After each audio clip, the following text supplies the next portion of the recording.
As of the 1st of July 2023, 2,893 currently serving in the UK Armed Forces personnel had at least one code of neurodivergent conditions out of those, at least one, entered into their electronic medical records. So obviously they had to give this information over.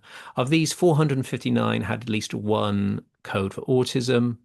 And it breaks it down here. So this isn't a political thing. I'm just very fascinated by these Yeah. numbers. And I don't know about you, Jess, those numbers feel very low anyway. Just under 3,000. That seems quite low for an Yeah. entire. Well, and I think because of our difference in size and structure and numbers, so we're very same here in the US, is that for specifically people who are diagnosed with ADHD, one of the things that they require is you can't have been on medication for 24 months. But we do that with other diagnoses as well. There's like you can't have had scoliosis or treatment for scoliosis within like a 2-year time span before you join. You can't have flat feet.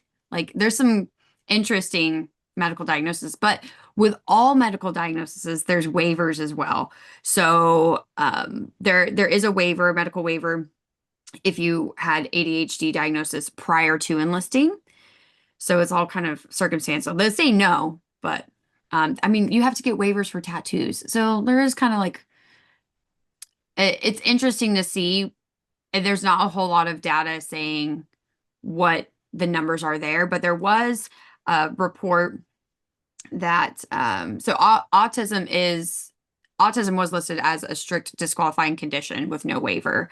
But the ADHD, there was a research that said for an active duty military in 2018, it was 2.8% in the United States, according to the health.mil, which equates to about 41,000 people for our total forces.